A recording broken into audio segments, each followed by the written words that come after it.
sons of God. They were created by God. Psalm 96 verse 4 says, great is the Lord. He is most worthy of praise. He is to be feared above all gods. Above all gods. So these are all sons of God, and they are real.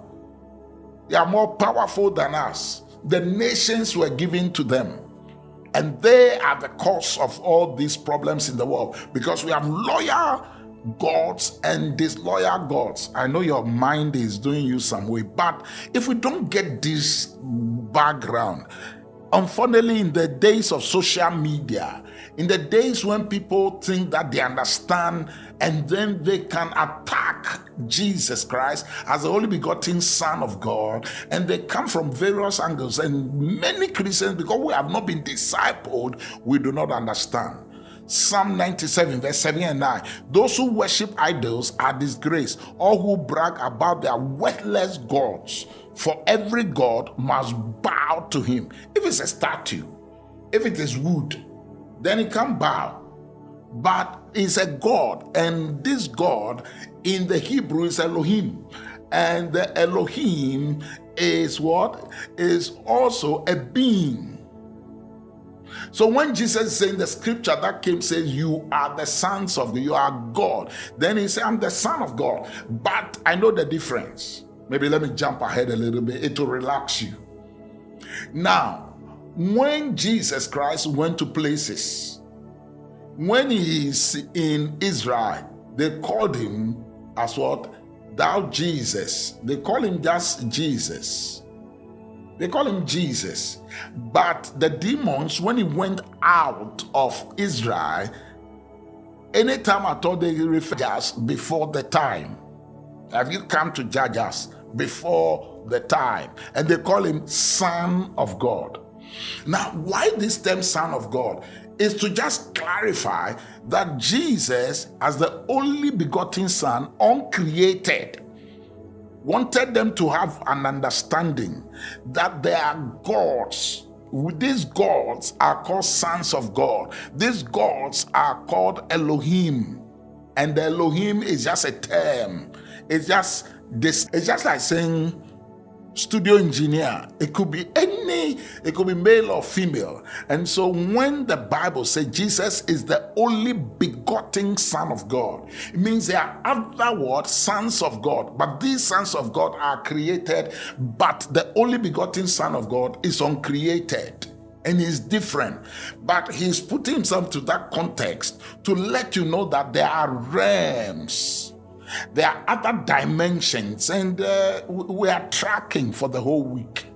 So when you read Psalm 97 verse 9, it says, for you, O Lord, are supreme over all the earth. You are exalted far above all gods. You are exalted far above all gods. One scripture that I really like is in the book of Exodus chapter 12. In the book of Exodus chapter 12, this is what it says. In the book of Exodus chapter 12, it says that, verse 12, it says, for I will pass through the land of Egypt this night, and will smite all the firstborn in the land of Egypt, both man and beast, and against all the gods of Egypt I will execute judgment. The gods of Egypt, I will execute judgment. So when God is at work against the people of Egypt, the target is the gods of Egypt, not necessarily human beings, and those who bow before them and worship them.